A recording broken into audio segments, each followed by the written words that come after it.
Tonight on the fifth chapter, with college football players testing positive for coronavirus and a potential second wave on the way, could athletic directors delay the start of the season until January or February? The Patriots signed former MVP Cam Newton for $1 million. Will he be an upgrade over Tom Brady? And Big Gretch shuts down bars in Michigan as case counts creep upward again. Meanwhile, the country just broke another coronavirus case record with 50,000 in one day. Is another shutdown on the way? Join the conversation by commenting live on YouTube and Facebook Live. This is the fifth chapter with Dennis Fith and Brian Chapman. He represents the myth by way of Penn State. When Chapman gets to talking sports, the people can't wait. He represents the myth.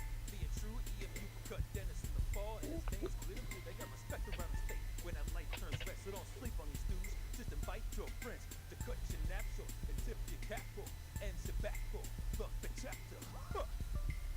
Brian Chapman. Dennis Fith, when they open their mouths, they spit with the facts, bro. This ain't even optional, man. You just have to tune into YouTube to watch the broadcast, or download it to your phone to peep the podcast. They mix laughter, they get after. It's all captured in the fifth chapter.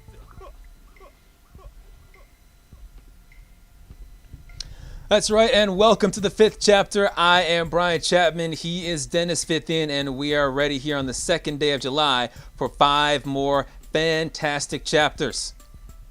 Yeah, I'm not quite dressed, neither are you, as I see, like Cam Newton, but we're going to do our best anyways. No, I will not try to do my best to look like Cam Newton. We know Cam Newton's got those crazy hats. I've got this hat right here, a Detroit Tigers Old English D. But as far as those Curious George top hats and hats with feathers in them and old lady hats, all that other stuff, I'll leave that to Cam and you. And we'll get to Cam coming up in this broadcast here today.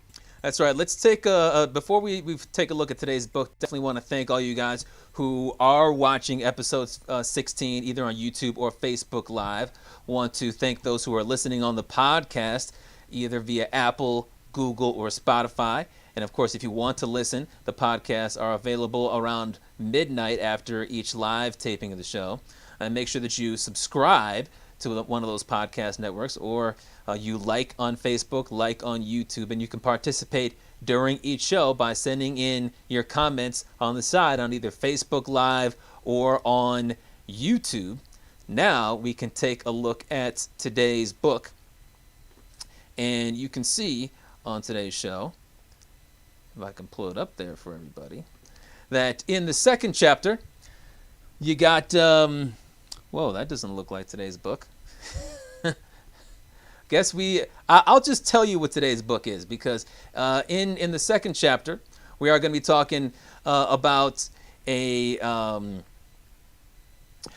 move that was the biggest move in all of sports this past week. Cam Newton signing a 1-year deal with the Patriots. That's what we were talking about, those crazy hats. How are they going to fare? Are they the favorites in the AFC East? In the third chapter, the Tigers are the first Major League Baseball team to get a sports betting partnership.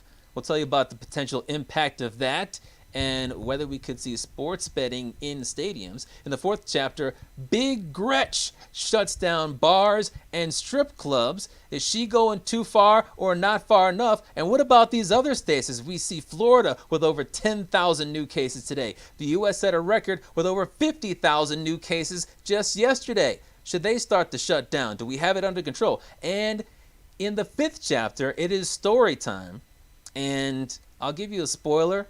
I've got two stories this time. One is very, very short. But All right, I got two too. Oh, you do? Okay. All right. Dennis is going to match me with two.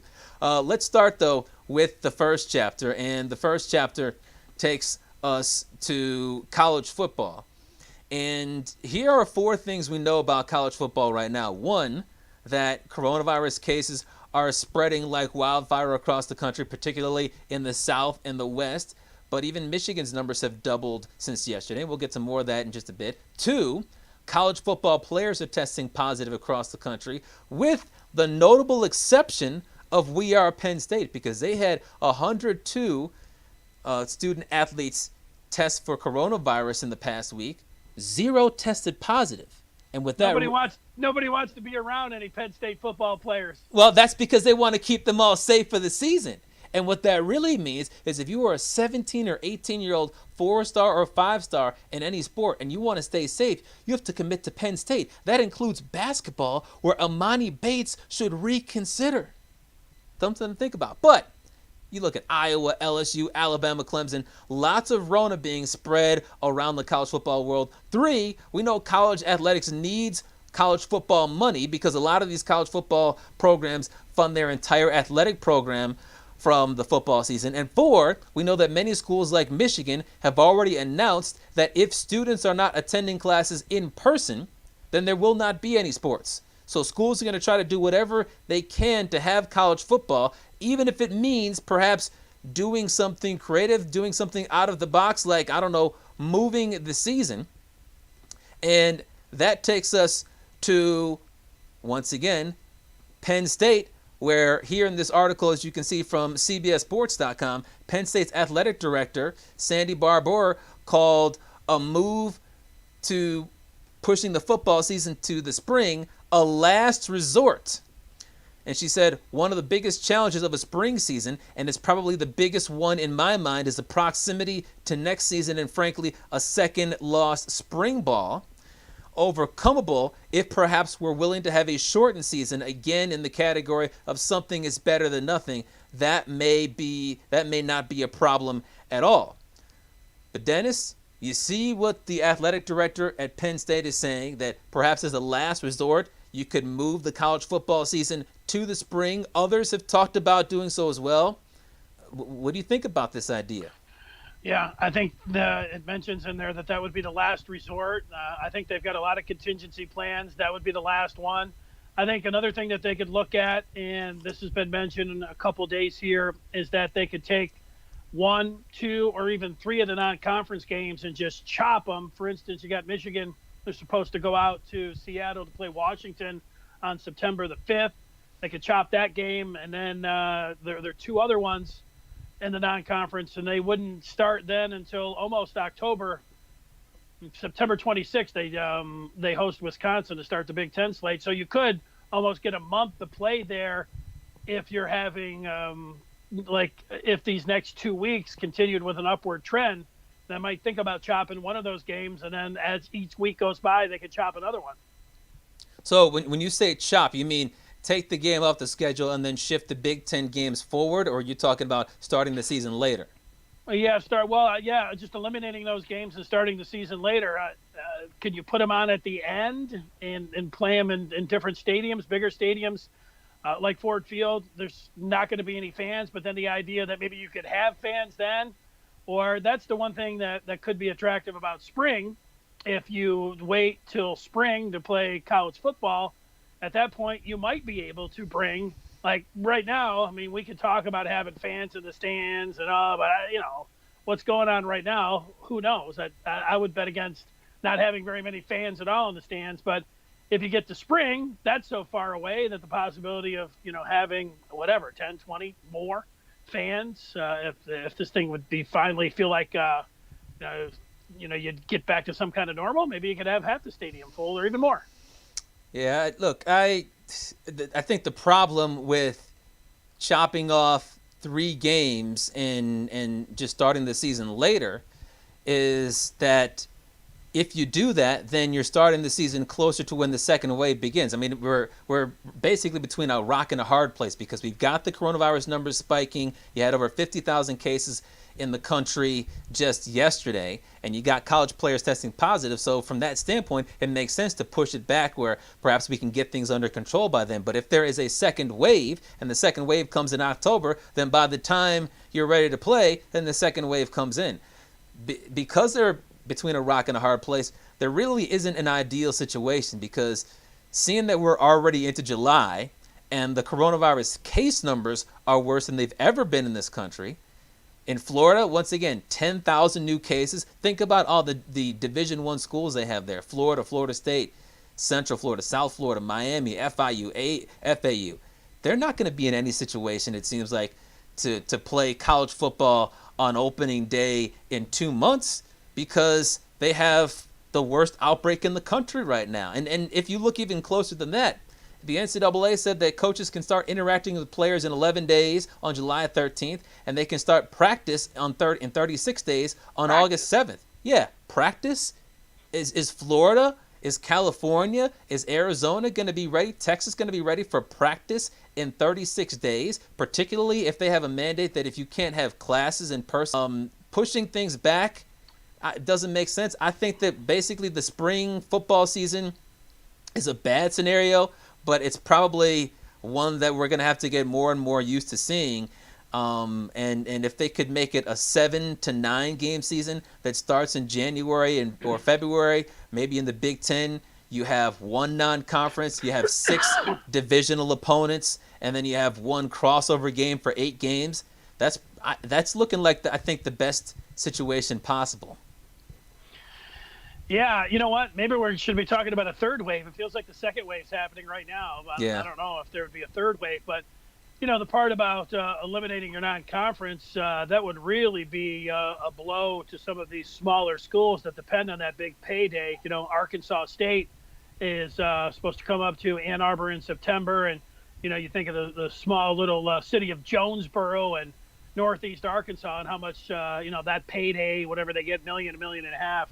Not getting that, that would be a huge blow for them. So yeah, all of these things, none of it sounds very appealing. Moving to spring doesn't, chopping off games doesn't. But as we're sitting here right now, if you had to make a decision right now, if you're an athletic director saying, hey, we're going to let everybody get back to practice and we're moving ahead, looking towards that first week in September. I know we're heading up to 4th of July, but, you're thinking about Labor Day weekend and football.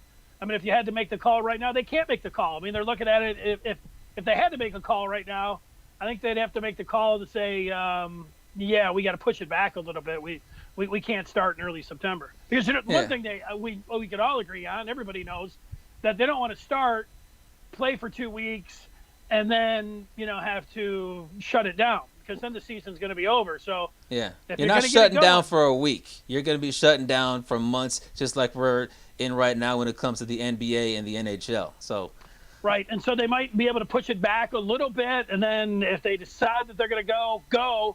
That would be a very difficult decision to make right now. But they have to make that in, I don't know, do we got to drop dead date a week or two? Maybe they could say, hey, we're going to push it back to the second week in September, push everything back, and then they could wait and buy themselves maybe one more week talking about eliminating one of those non-conference games. Like, crazy, but those are the kind of things that I think that we're going to get ready for here in early July. Yeah, I think I saw a story earlier today that said that the last possible, or that I guess if they want to start on time, then they'd have to make a decision by the middle of July to like the third week of July. So we're talking about 2 or 3 weeks from now. But when you talk about if I had to make a decision right now, then certainly the decision would not be to start the season on time. Luckily, a decision doesn't have to be made. Like I said, practices aren't supposed to start for another 5 weeks. So you have 5 weeks to see if Dr. Anthony Fauci is right about the potential of us going to 100,000 new cases per day, which is something he said earlier today, or if it starts to go down and you see hospitalizations go down. So if those things happen, then perhaps football can start on time. Otherwise, I think that we're going to have to get used to this idea of a spring football season, which is going to be far less than ideal. I was just thinking about it earlier today. Not just would you have to most likely cut down the season to 7 to 9 games, but a lot of folks complain about cold temperatures and less than ideal weather in terms of November. Like my mom is a season ticket holder for Michigan football. She always sells her Ohio State versus Michigan tickets, or she'll give them to my sister or somebody like that. She doesn't want to go because the temperature is too cold. And in games like that, if the temperature's not good, if the weather's not good, you're talking about maybe 35 degrees and some flurries or something. If the weather's not good in the middle of February, the coldest month of the year, you could have a polar vortex and the high could be 9 degrees at kickoff. Look, it's not going to be a big deal in Georgia or Arizona or South Carolina, but in Wisconsin, in Minnesota, in Michigan, that's a big problem. And on top of that, when the season typically ends in at the end of November, if you're lucky enough to go to a bowl game, maybe it ends in December or early January, you got yourself 8 months to recover for the next season. If it ends in March or mid-April, you only got a few months to get ready for that next season. Well, if there's no fans, you can just put it in their practice field, or you could move it to domes. If then, you're looking to bring fans in. It's going to be different, but I think those would be the contingency plans. I did hear that the NFL, if college football does punt to spring, then they're going in fall. Talking about the NFL, they would look to jump in on that Saturday slate, maybe play some NFL games, have NFL games on Thursday, Saturday, Sunday, and Monday.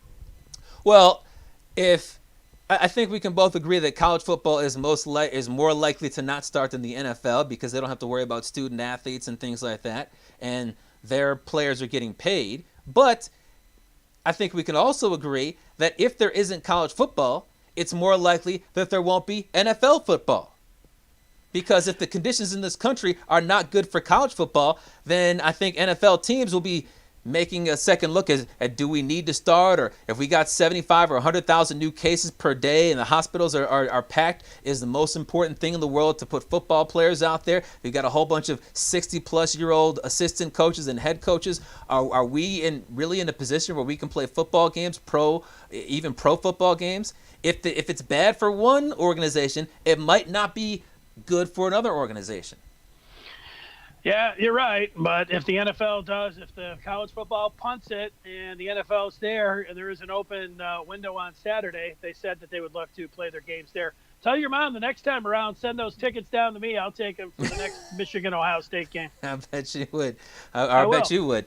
One other thing I wanted to point out there, this is an article from the Orlando Sentinel, because I mentioned that Penn State's athletic director said that as a last resort, they could move the schedule to the football season to the spring.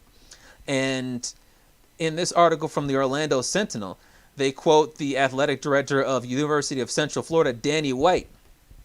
And he said, if that's the only way to get a football season, it would have to happen.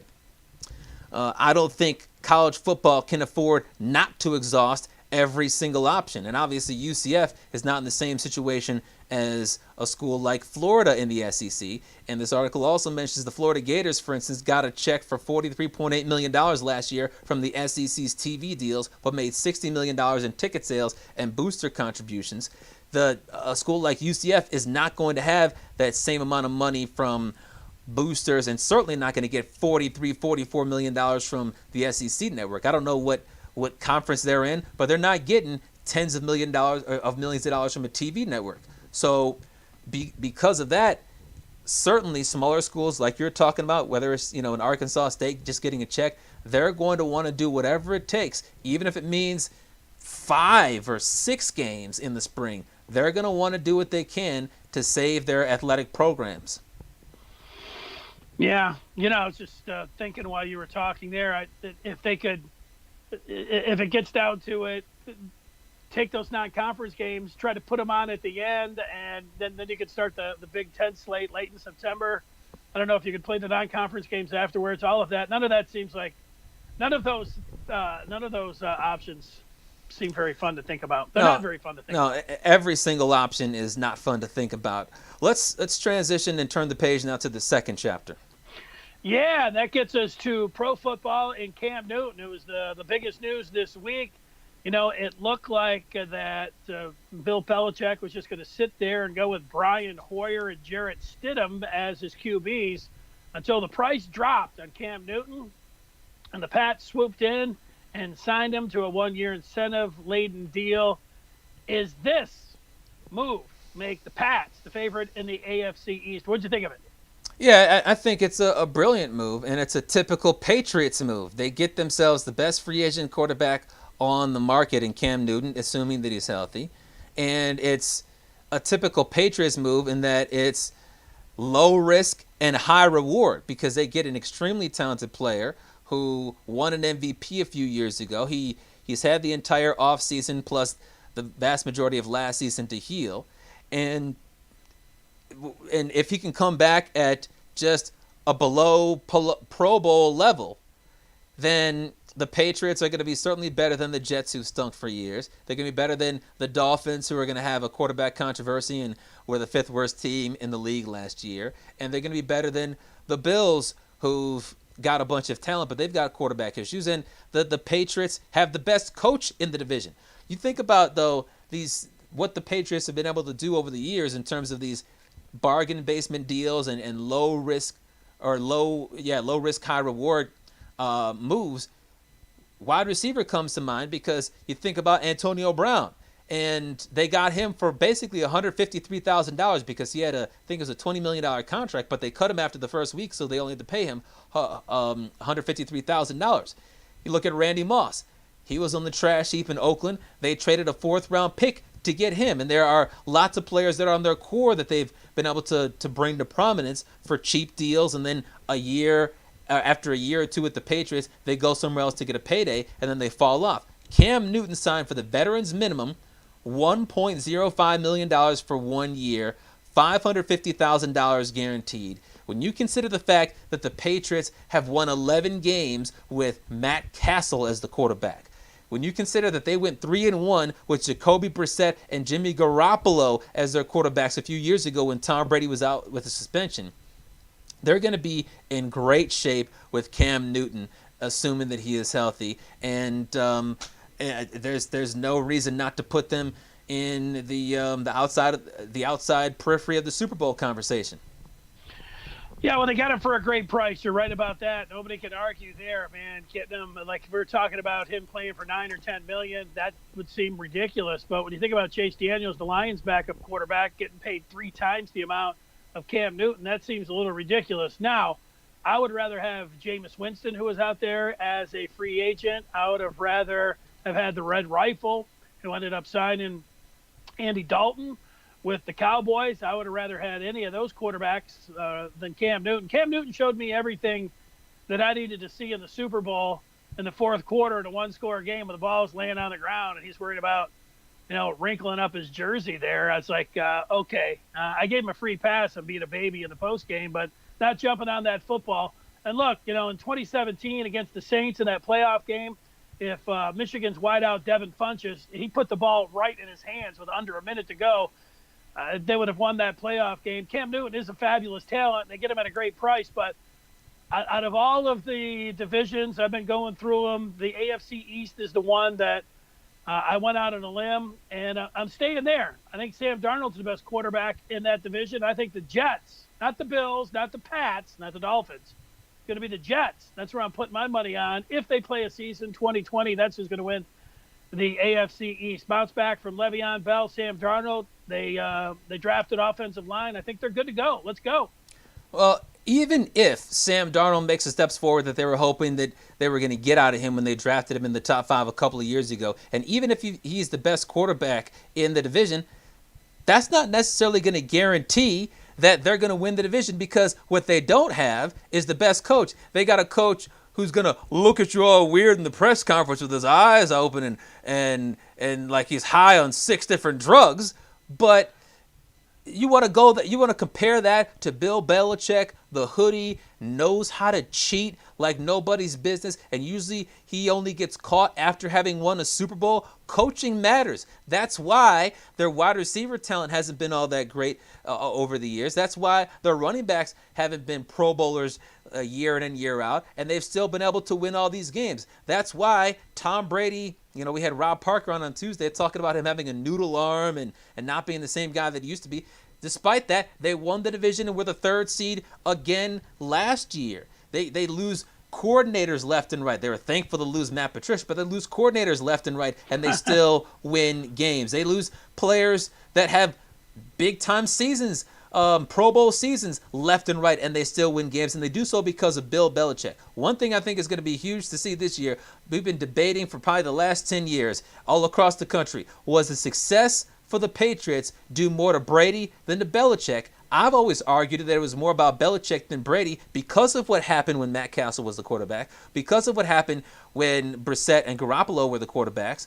And now, I think we can all agree that Cam Newton is better than Brissett. Cam Newton is better than Castle. Cam Newton is better than Garoppolo, at least when he was a Patriot. So there's no reason to assume that they're not going to win at least 11 games this year. I figured if they had Stidham as the quarterback, they'd win at least 10 games, because quarterback really hasn't mattered to them. Well, I always went with Brady over Belichick, although it's close. I mean, you can't have one without the other. I don't think Belichick had a winning record prior to coming in there and having Tom Brady as his QB. And the one thing about he's the guy out on the field making the plays. I'm going to go with him over the coach slightly. Are you saying that? And it's a good point about when Brissett was in there and went 3-1, 4-1, and Castle winning 10 games. I mean, that's whatever it was. 11.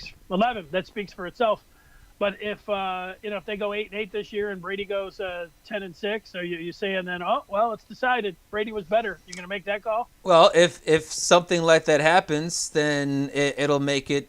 Well, I will say the Tampa Bay Buccaneers have a lot more receiving talent than the Patriots do. They don't have 2 Pro Bowl wide receivers with the Patriots. They don't have a potential Pro Bowl tight end like they have with O.J. Howard. I mean, Gronk is on his last legs and he's done. But they don't have that kind of talent in New England. So I think that Brady could have a pretty big year. But when you talk about just the Patriots record, if they go to 8-8, then that would definitely boost your argument about this being more about Tom Brady. But think about Matt Castle, 2008, 11-5.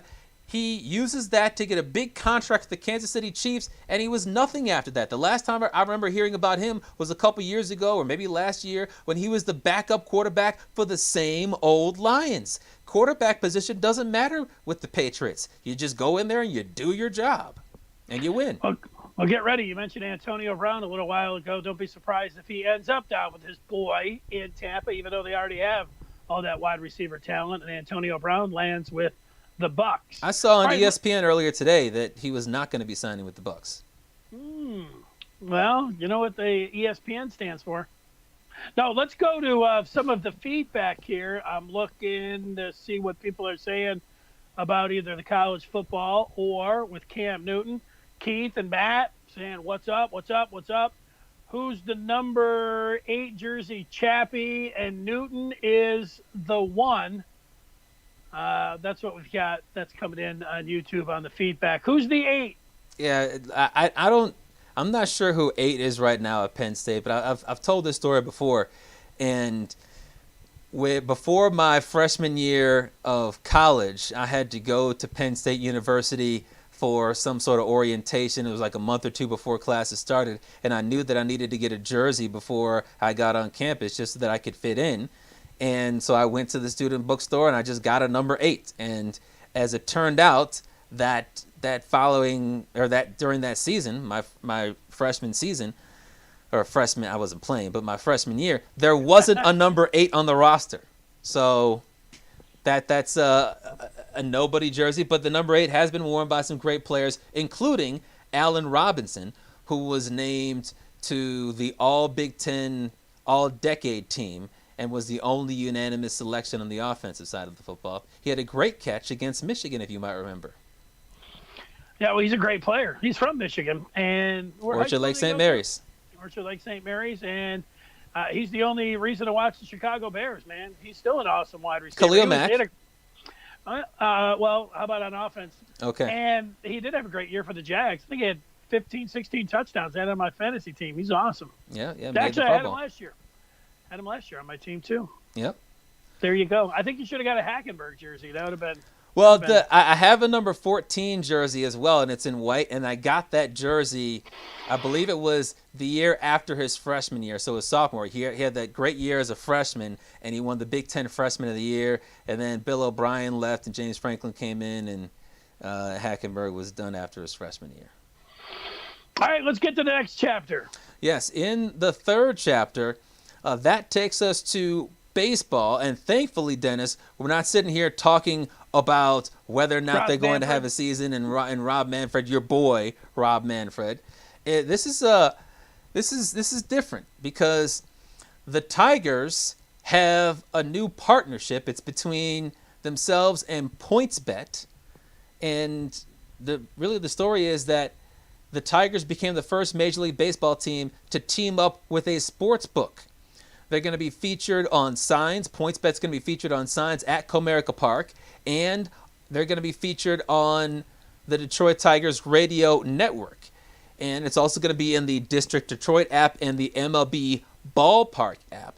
But I found this article on ESPN.com about the Detroit Tigers signing this partnership with PointsBet. And I want to highlight a little bit for you guys.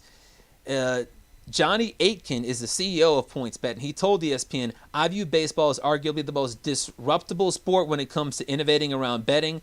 I think there's a huge amount of innovation that can happen around baseball betting." The article goes on to say that bettors could wager on whether a batter would hit a home run or strike out, among other options. And this guy Aitken of PointsBet says, even if you join the broadcast in the 7th inning and the Tigers are winning 6-0 over the Red Sox, and I think what he meant to say is losing 6-0 against the Red Sox, there's still an exciting way to play some action for the remainder of the game. Additionally, you got sports books that are you got sports books that are popping up across the country.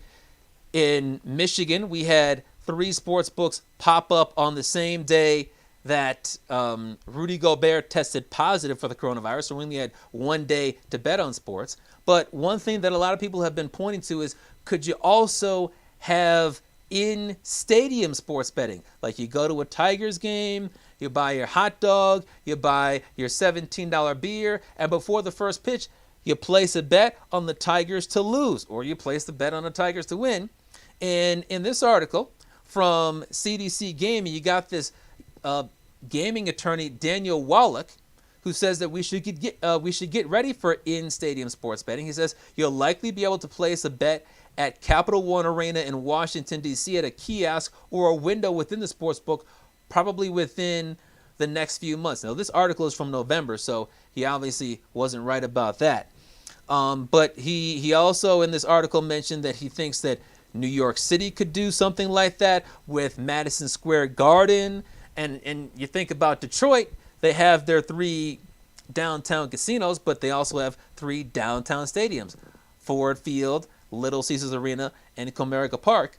Dennis, what do you think about the possibility of in-stadium betting? And what do you think about this new partnership between PointsBet, a sports book, and the team?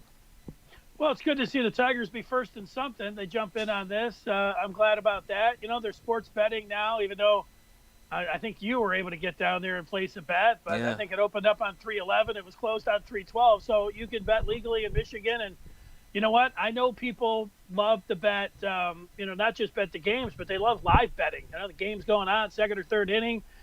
Bet it then.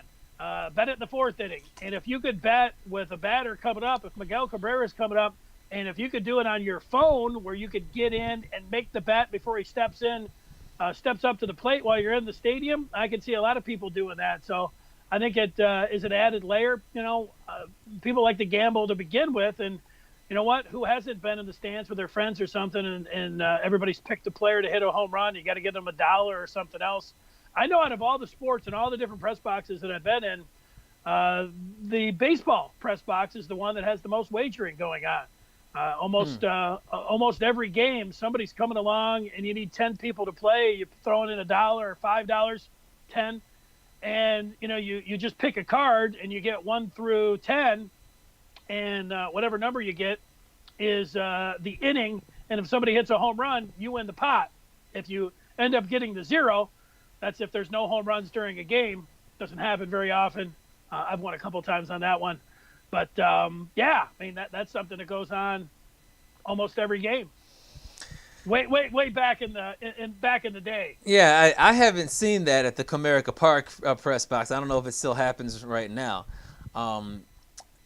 As far as this thing with PointsBet and the sponsorship that they've got going on with the Tigers, and I would assume that there will be other teams that are going to do the same thing, I'm okay with it. I mean, who cares about a sports book?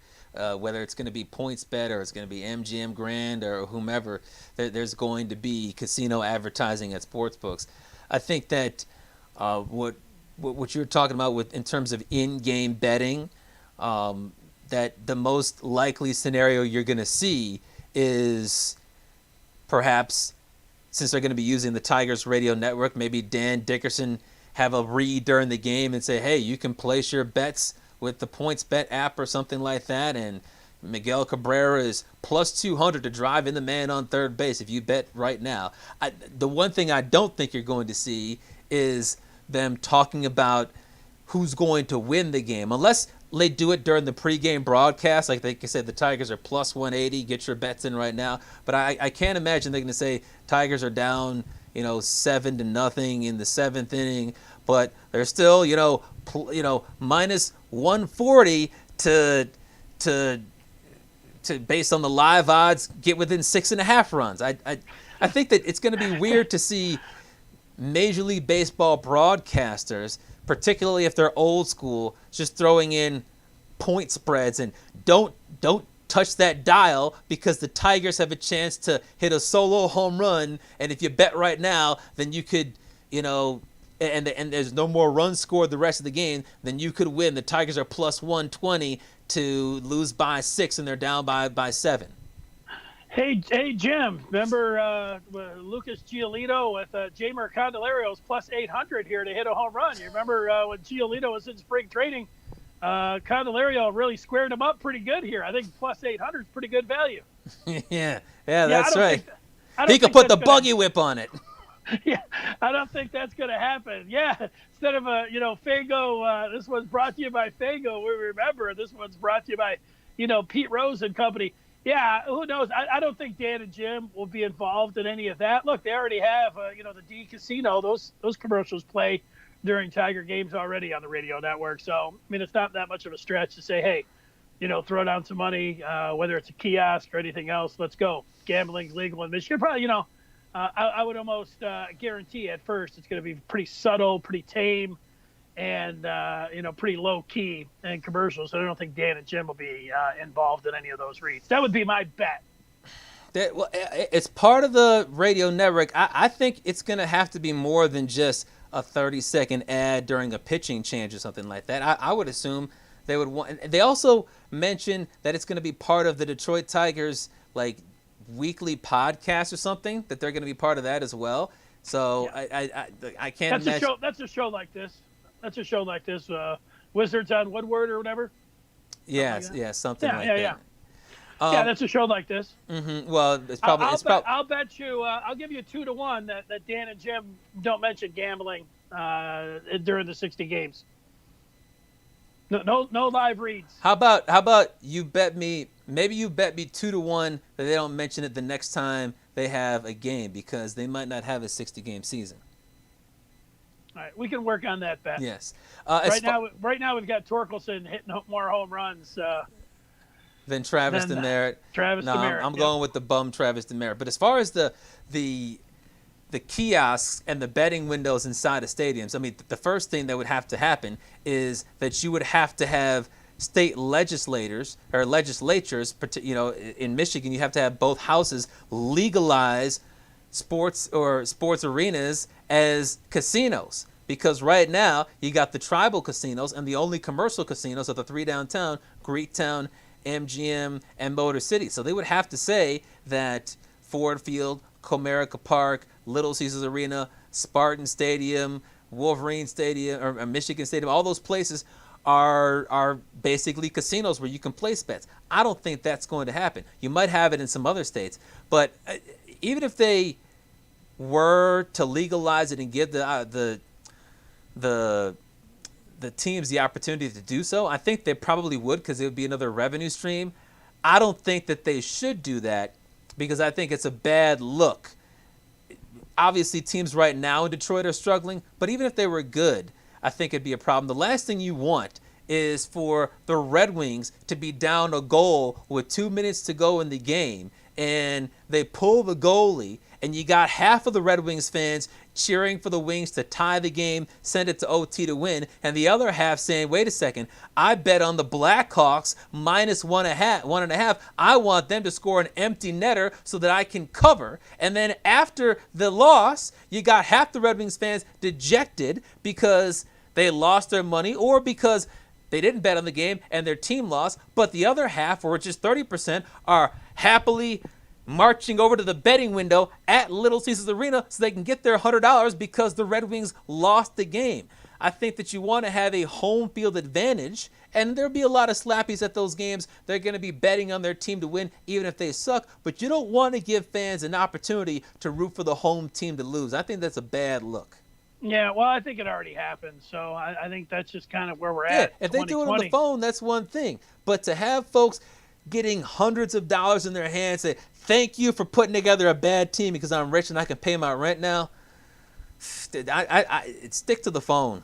Well, I think the part you mentioned, I mean, people are on the phone right now, and they're doing it in offshore. If Mike Duggan, the mayor of Detroit, feels like he can get a little bit of that revenue, and Gretchen Whitmer, who we're going to talk about here in a minute, the governor, Big Gretch, feels like, she can get her claws on a couple extra bucks there too. You can already figure out, and it's going to happen. Hey, chap, you know what? It's what a world we live in. You could go across the street and wait in line and sit in your car and have a couple joints delivered to you. You could park your car, probably smoke them on the way across the street, all legal, and then bet on the game, walk in, and let's play. Yeah, that's the world we're living in 2020. And actually, have a mask on though. Make sure you wash your hands. Let's go. Yeah, and this isn't going to be my story time, but it was just last week or the week before I had my first Uber trip where I had to take somebody to a medical dispensary so that he could get his weed. It didn't seem like he had any medical issues at all, but we were sitting there and he's like, oh yeah, well, can I swap this for this? And it's amazing how many different types of weed there are, and I think he was trying to get some baked goods. It's crazy how that whole culture is and their obsession with craft weed. Not for me. Well, I look forward to that one day in story time. Chap's trip to the dispensary. Yeah. It's me sitting in a car while some stoner is in the backseat placing his order. That's how that is. Did you let him smoke in the car? No smoking in the car. But the clown was opening up his weed in the back seat of my car and I guess examining it. I wasn't looking because I was driving. I wasn't going to be looking over my shoulder, but I could smell his weed as he was looking. I guess he was just really excited to get this dope. And it's like I got to deal enough with people that are just finished their weed as they're walking out the house and they get inside my car and I can't roll down the windows because it's too hot, or I can't roll down the windows because it's raining and the whole car smells like weed. And then my next rider thinks that I've been smoking weed all the way to get to them, and now you're going to be in the back seat opening up your weed and examining it or whatever. Just wait until you get to your house and then you get as stoned as you want. I mean, did you downgrade him as a driver, to just rate him low? No, I didn't. It takes more than that even to just get 4 stars. It's very easy to get 5 stars. I mean, you got to be pretty disrespectful to get a 4 or below. All right. Well, are you going to give 5 stars to the governors? We switched to the 4th chapter. Governor Gretchen Whitmer made another decision yesterday when she ordered bars and strip clubs closed. What do you think with the latest order from Big Gretch? Yeah, and the reason that she was doing it is because she saw, I think, 2 things. Number one, that our numbers in Michigan were starting to creep up. They're nowhere near Florida, where they had 10,000 new cases today, a state record. They're nowhere near California, where they had 9,000 new cases yesterday, and Arizona's getting 4,000 and 5,000. We've never had numbers like that, but we were at a time a couple of weeks ago in the 70s, and I believe yesterday, over the weekend, we were into the 300s. Yesterday, we were at 200-something, and then today, it jumped to 543, which is the highest it's been since May 30th. Plus, she was also looking at the bar Harper's in East Lansing. That's made national news because you obviously know that they weren't socially distancing, and over 150 people connected to going to that bar have tested positive for Rona. So I think what she was doing by shutting down these bars is saying, look, our numbers are going back up. We can't afford to have them go back up. She sees the trend in young people getting coronavirus, and a lot of these young people are going to bars to socialize. They're not going to bingo halls. So she said, you know what? Let's nip that in the bud. I've driven by some of these places like Fifth Avenue and Royal Oak, who've had, I believe it was 2 or 3 people test positive after going there. Fifth Avenue, for those that are watching and aren't from Metro Detroit, that's one of the most popular bars among people in their 20s and early 30s in Metro Detroit. Nice place. Yep. And it's a place that just about everyone in their 20s and 30s has been to at least one time. And I've driven by there a couple of times since the bars have opened in the last month. They're not socially distancing there. I don't know what the capacity is at Fifth Avenue, but just driving by, picking people up and stuff like that, it looks like no different than it was a year ago at this time. Folks aren't concerned about that. They're going in there. They're breathing road on people. They're not socially distancing. So this is unfortunately the right thing to do. I've talked to lots of people who've gone to other bars and work at bars, and what's going on there is a joke because they say you have to wear a mask to get into the bar, but then once you get in the bar, obviously you have to take it off to drink. You're going to take it off so that you can socialize with people. If you don't have a mask on, a lot of times they just shrug their shoulders and say, come on in, because they want the money. And when you go there, one part of the fun of going to a bar is socializing with people that you don't know. Whether you're sitting there watching the game at a sports bar or you're going to more of a nightclub experience and you want to talk to a girl or something like that, you're not going to socially distance at 7.5, 8 feet and yell at somebody over loud music. You're going to want to non-socially distance. So there is no way to go to a bar or a nightclub and have a good time and socially distance. This is unfortunately something that has to happen until we crush the virus like they've done in places like Italy and South Korea. Yeah, well, the only thing you said there is that Fifth Avenue, people for the 20s and 30s. I went there when I was in my 40s, man. Are you kidding me? You're probably the oldest one there. I was joking. Yeah, I didn't want to be. Maybe in my 30s, though. I still felt like I was pretty old there. It was a while ago. Yeah, it sucks though if you're a bar owner, you just get a chance where you're feeling like you're seeing a little daylight here. You're hanging on for dear life, and then you get a chance like where you're opening it up, and now this comes back. You're right, man. It's tough. We could have 100 people right now comment in. I know when I drive down through the middle of Dexter, they've got all of these outdoor patios and everything, and people they're like right up on top of each other. I mean, well, outdoor patios, it's outside. Yeah, those are allowed to stay outside, open. Yeah, but can you be right on top of each other? Like there's not 6 feet in between people. Like the table, like you would be right behind me, like right there. So I mean, they're technically supposed to separate the tables at least 6 feet apart, but yeah, that's not happening. No, I agree. I mean, look, the Rona can at least blow away to a farm next door or something like that, or to the Kroger, the gas station across the street, and if you're not socially distancing, you're less likely to get coronavirus outside than indoors, because if you're indoors, then everybody's breathing coronavirus around and it's staying inside that environment. Yeah, you know what? It's I know it's not random. It feels like, at different times they're picking on different businesses, and then some of the other businesses, it's like, well, what about them? So it just doesn't feel fair about this. And, when people are on each other's laps and everything else. But there are the 3 C's that they're really trying to make everybody adhere to, and those are the closed spaces, the crowded spaces, and then what's the other C?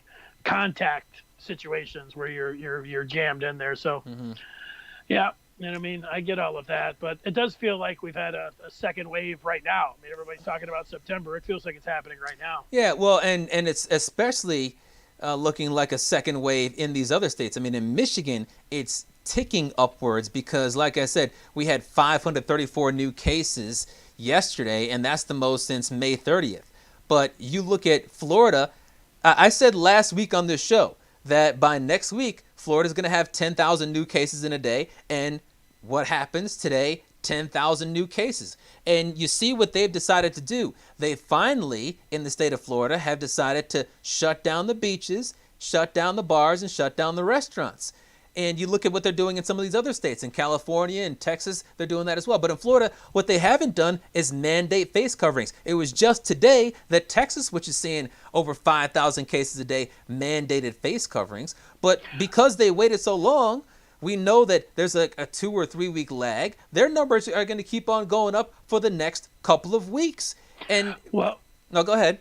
Well, you know that I drove down there 2-3 weeks ago, and like I told you, as soon as I got below the Mason-Dixon line, if you didn't know there was a public health issue, you would have never known. Like out of every 100 people that I would see, maybe 2 or 3 would have a mask on, but other than that, nothing.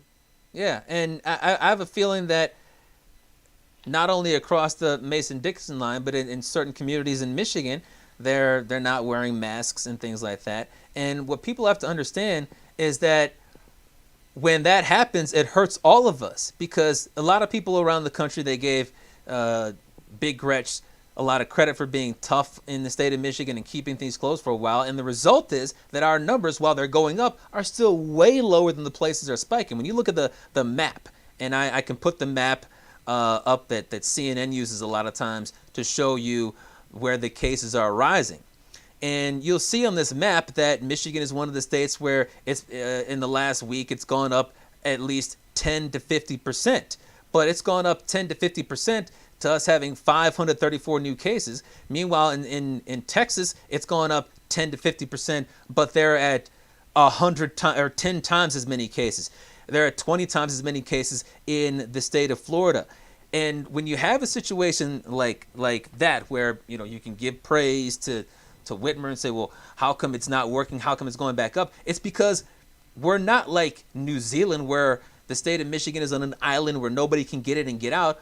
What other states do affects us. So if other states don't have a mask covering policy, if other states didn't have a lockdown like we did, or if they did, it was only for 2 or 3 weeks, then their numbers can go up, and then those people can come here and they can spread it around to us. If we had shut down for an entire month or two, like Italy or like South Korea, guess what we could have right now?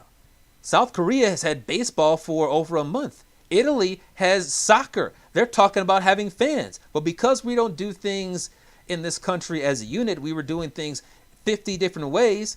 Even if we do things right in Michigan, if they screw up in Georgia or Florida, we have to deal with the consequences. Yeah, well, we got a lot more area to cover than those places you just talked about, but I hear what you're saying. You want some of this feedback on both Yeah. on both YouTube and Facebook? Let's do it. Let's get to it. Let's see some of these. Paul says they need to enforce the outside distance or be shut down. Well, and I think that they should do that, but a lot of these bar owners are concerned with the money that they did not get in April and May, and a lot of the people that are going to the bars aren't concerned about that, so they're just shrugging it off and they're letting people do what they want to do. I think what a lot of people don't understand is that while we all want to get through this quickly, you have to do it the right way, or else we're not going to get to where we want to be, because we all want sports back. We all want to go to sports bars and things like that in clubs. But if you got coronavirus spreading, the answer cannot be, well, I'm young and healthy, therefore I can go out and do stuff and not worry about getting sick and not worry about the people that are sheltering in place for all this time. Because what does that say about how much we care about them? Like, you think about old people in their 70s. Like, my dad is 70. My mom is younger than him, but not a whole lot younger. They haven't been doing anything for months. You think about someone that has high blood pressure. They haven't been doing anything for months. Are we supposed to sit here like someone like myself and say, I should be okay to go out and get coronavirus, allow the coronavirus numbers to stay high and have no effect on my life, while the other person who is at higher risk has to sit in their house for 7, 8, 9 months or a year, when if we could all just stay home, then everyone could get out? We're basically saying as a country, we don't care about the people that have those conditions. Just stay inside forever. Stay inside till there's a vaccine. Yeah, I mean, I hear what you're saying. I think the devil's advocate side of that is saying that we did that and we had to give it a shot to see what it was like. And, here we are right now. We did that in one state or a few states. Yeah. Keith saying that's depressing. Some people in Michigan are walking around without the mask, and I stare at them crazy. I don't get it. Here's one that says, Cam, when healthy, asked a question to some Lion fans the year before Cam went to the Super Bowl. Of course, they picked Stafford. What would you guys say? Better quarterback, Cam or Stafford? He's talking about when healthy? When healthy. Cam Newton, Matt Stafford. Go. Oh, I would take Cam Newton at his best. He's been better than Matt Stafford. He's obviously got the better running ability. He's shown at his peak that he could be the MVP of the league. Matt Stafford at his peak gets MVP conversation for a month. There's a big difference. I mean, think about, you're a Michigan fan. Think about how many times we had to hear about Denard Robinson winning the September Heisman Trophy. Like, winning the MVP for a month or being in MVP contention for a month is different than being the MVP for the entire season. If Cam Newton can stay healthy, and he hasn't for a couple of years, just like Matt Stafford, I would take a healthy Cam over a healthy Stafford, especially given the team that they play for right now. Well, it's hard for me to take the equation out. One guy's got a shoulder injury and hasn't been able to throw the ball and just hasn't looked good since his MVP season. Although I do have to go back to 2017, that playoff game where he threw the ball to Devin Funchess against the Saints and he hit him right in the hands there. And, they could have won that game in the final seconds. But I would take Stafford over Cam Newton. The one thing about Cam is you can tell a lot about a guy and how much he wants it in big games and big moments. And Cam Newton, there was no bigger moment than the Super Bowl in the fourth quarter in a one-score game, and the ball was laying on the ground. And Cam Newton looked at it like, ooh, somebody jump on that. I'm not jumping on it. I thought we saw a window into a lot there with Cam Newton. There was no bigger fan than Cam Newton than me right here. Coming out of Auburn, coming in, throwing for 400 yards in his first 2 games ever. When people said it was going to take a few years, the scouts, it was going to take a few years for Cam Newton. He comes in, throws 400 yards. I mean, he's fantastic and all that. But, I can't take the injuries and feel like he's going to be 100%. He hasn't been the same QB, since the Super Bowl when he just watched the ball lay there on the ground and lost the Super Bowl. It was a bad moment, and he hasn't been at his elite self for a while. But he got to that moment where he had the opportunity to show that he didn't have the heart there. And it takes a lot of talent and a lot of skill to get to an opportunity where you're leading the team to the Super Bowl where you choke. Yeah, he was the MVP, and he made it to the Super Bowl. Things that Matt Stafford, wants to do. Right about that. Yep. Maybe one day. Any more feedback, or are we turning the page? Let's see, Paul. What's up? 2020 is a year of hell. Just shut it down for the rest of the year so 2021 can be helpful.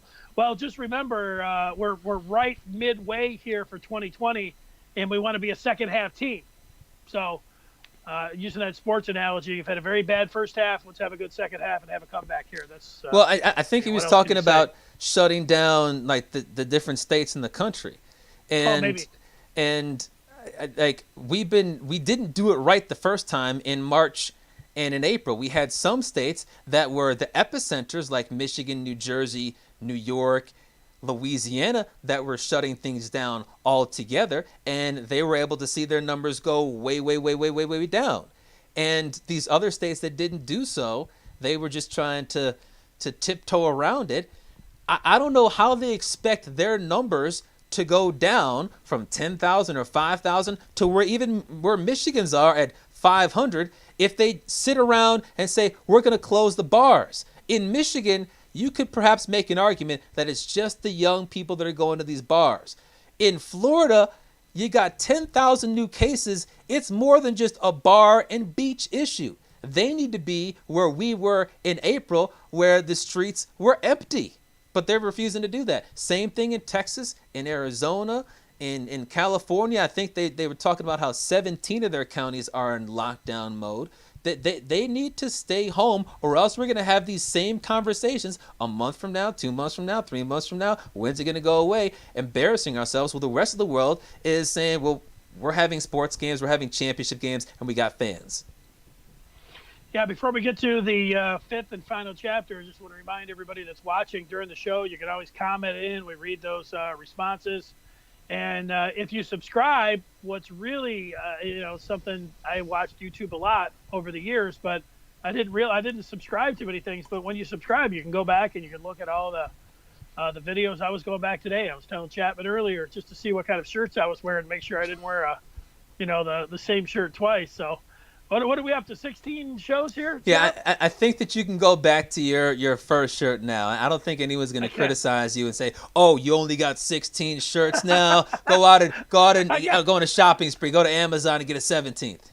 I got a couple nice ones. They're a little tight though, so hopefully that by the time we get midway through July, I'll be able to wear some of my other as you attack breezy shirts. As you attack that 50 and 50, you can go deeper into your wardrobe. That's true. That's right. Some of the bigger ones can be left by the side of the road. Yep. All right. Well, let's get to that elusive fifth chapter, which is story time.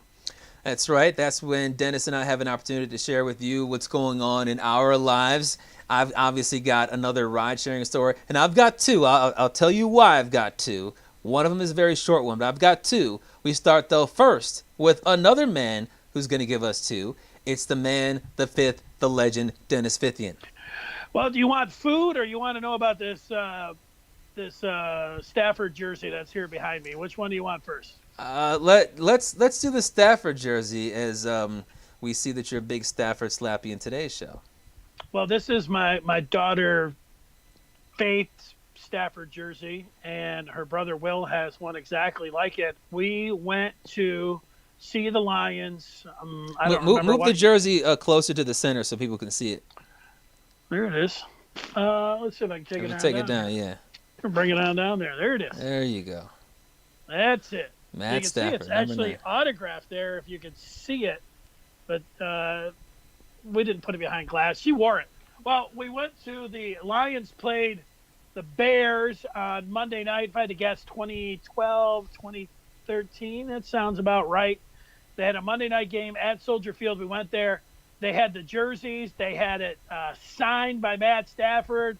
You know, here we are. We rolled into the Windy City, and we sat in the upper deck. Here's a Monday night game outside. You know, all these Bear fans around us, and you know, so we're going up there, and I tell Faith, I say, look, you know, don't worry about what anybody says. You know, people are all just joking around. You know, it's a football crowd. Everybody's going to be nice to you. She had to be, 6 or 7 years old at the time. I'm thinking, some people may say some serious, say some stuff, but don't worry, it's all in fun. As soon as we emerge and they have their Stafford's jersey on, we hear these guys like, Stafford's going to be leaving in a body bag, She sits down, and the guy behind her couldn't have been any more drunk. He spills his entire beer over her, all over her, the Stafford jersey gosh. and everything else. He was somewhat apologetic, but I'm thinking, what am I going to do? I'm already to get in a fight with some Bears fan. This guy looked like he was right out of the George Wendt, he had a Ditka stash on and everything else. And you know what? Stafford didn't play well that game, unfortunately, and there was nothing but cat calls and Stafford calls, and people were picking up on the body bag, and I thought, you know what? She kept a stiff lip for the whole game there.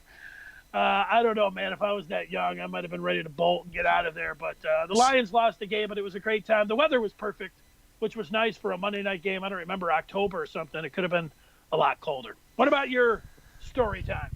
All right, well, I've got two stories, and as a lot of you guys know, I'm a rideshare driver. I drive for Uber and Lyft, and the reason I'm going to give you two stories is because my mom is always complaining about my stories because she says, why don't you ever give a positive story? Why don't you have a positive... I agree with your mom. Okay, I agree with your mom. You know what? Then this is not just for my mom. This is for you. Over the weekend, I picked up a woman who was attending her great-grandson's first birthday. She went to her great-grandson's first birthday. At the first birthday party, the father of the grandson, or of the great-grandson, proposed to the mother. Nice. That's the story. All right. So I like it. All right. Congratulations. You and my mom have your story. Now, what's this Stafford jersey for? I'm just bringing it back in there. All right. Good for you. Hope you guys enjoyed that. Now, for the rest of the audience, here's the story that I think you guys were hoping for. Monday afternoon, I go to this apartment complex near the airport to pick up a young woman, and it was only about a 6 or 7 minute ride to the Amazon warehouse down there, and they had a gate and the security, and it's not like some high-end apartment complex, but they still had a gate there. So I get there, and the guy's asking me to call her and get her unit number. I gave her the address, but the address wasn't enough, so I got the unit number. I get in there, I pick her up, and I joked that they had more security there than they had at the White House, and she agreed. And she was saying that they make everyone sign in, and it takes forever, and it's really hard to get a dog, and if you do, you have to go through lots of hurdles to get a dog. And she kept on saying dog really weird. She was saying a dog. And I told her, yeah, she said it like that, dog. From Jersey. She's from Jersey. Well, I told her that I didn't like dogs, and part of the reason I don't is that I got my current apartment is because they don't allow dogs. And she asked why I didn't like them, and I said because they bite, stuff like that. And then we just kept on talking, and she kept on saying dog, dog, dog, and I was like, "You're not from Michigan, are you?" And she said, "No, I just moved here from Philly." And Philadelphia is in eastern Pennsylvania, right along the New Jersey border. So very good guess there. But I told her that she sounded like she was from the East Coast because she kept on saying dog. And I asked her why she moved here. And she said that she had just moved to Michigan a few weeks earlier to be with her sister because she needed to get out of there and too much was going on with the coronavirus and her ex-boyfriend. I was like, well, what happened with your ex-boyfriend? And she said, he tried to kill me.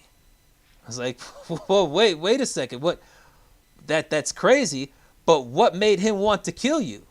And she said that he cheated on her.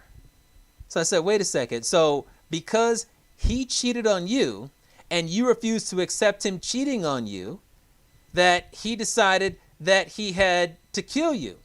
And she was like, yeah, it doesn't make any sense. And I was kind of joking around. I was like, well, maybe in order for him to not kill you, you should have said, I've decided, boyfriend, to let you cheat on me.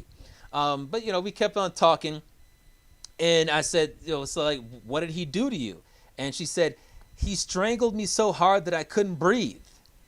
Like, wow, that's nuts. And she's like, yeah, but we're both kind of crazy. I was like, uh-oh, what does that mean? And she said that she slashed his tires after she found out that he cheated on her. And she said, I tried to kill him too. I pulled out my pocket knife and I was trying to stab him. I was like, whoa, that's crazy. You're not going to try and stab me, are you? It's like, no. She was laughing about it. I was like, no, I'm not going to stab you. He was like, well, you already said that you were trying to stab him. And I was like, maybe I need to drop you off quickly before we get there so you don't change your mind and stab me. And I was like, did you actually get him when you were trying to stab him? And she said, no, I just cut up his shirt and cut up his shoes because he kept on dodging out of the way of my knife when I was trying to stab him. I was like, well, I better get you to Amazon quickly before you try to kill me. And she's like, well, I wasn't trying to kill him. I was like, wait a second. You just told me you were trying to kill him. And then she paused and thought about it. She's like, yeah, I was trying to kill him. And like about 30 seconds later, we got to Amazon and dropped her off, and I was like, yeah, don't pull your knife on anyone. And then she laughed and got out. But yeah, two ex-lovers that were trying to kill each other.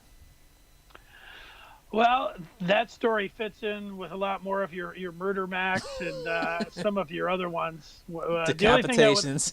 The only thing that I would have liked, and if we would have talked about it before the show, I would have had you continue on with that Jersey accent. Maybe she would have given you a quarter and talked about more of a dog, because I like that. If you would have been able to do that, you're pretty good in impersonations. All right, for my last story, it's coming out on July 4th.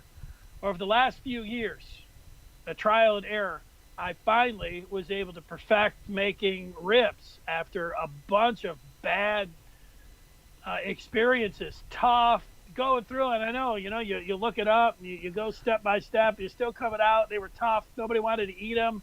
And I almost gave up. And then last year, I just left them on a little bit longer and was testing them in the oven a little bit before I got them on the grill. And I went out, and it was perfection.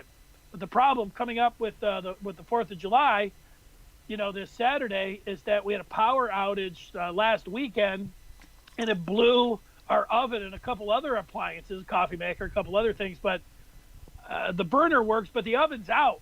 For right now, no oven. But I do have a charcoal grill that I've been using this week, and I cooked some chicken on it. I didn't put enough charcoal in there. But I'm ready to go for the 4th of July, but it's all going to be done via charcoal. But my wife bought just the slab of meat, $22 for these ribs. So I got to make sure I do them up, and I don't know how many hours it's going to take. I don't know how I'm going to do it over the charcoal grill, hot side, cool side, moving them around, pour a little drink on them, a drink for the ribs. We'll see how it goes, but I'll be able to report back. Yeah, you don't want to screw up $22 worth of ribs. No. No, heck, I could go buy a slab for $22, man. These better be some pretty good ribs. Yeah. By the way, that attempted murderer woman, One of the things I did ask her before she got to the murder story, when she said that she was from Philly, I said, do you like Penn State? And I told her that I went to Penn State. And she said, oh, yeah, Penn State is lit. Penn State is lit. You know what else is going to be lit? The little bubble, as the Pistons and 7 other teams, we will get to it coming up on Tuesday. They're going to play for a toilet bowl, like back in the day for the Gus Macker. If you went to the losers bracket, you won this Gus Macker trophy with a little toilet bowl, the little guy with the basketball head set on it, and you won the toilet bowl bracket. Can the Pistons win the toilet bowl bracket in the little bubble in Chicago? We will get to that on Tuesday. Everybody have a... And it looks like Dennis Dennis froze for the last 5 seconds. Oh. Repeat what you said, because people didn't hear your last 5 seconds. Little bubble. We'll talk about it coming up in Chicago. Have a great weekend. Thanks for watching. There we go. All right. Hey, last 5 seconds. It's all right. Good hour. Last 5 seconds. Blow it. Yeah. Great connection. I had a peach I was going to talk about too, but I didn't get to it. Look at how nice it is. Nice peach. Maybe next time.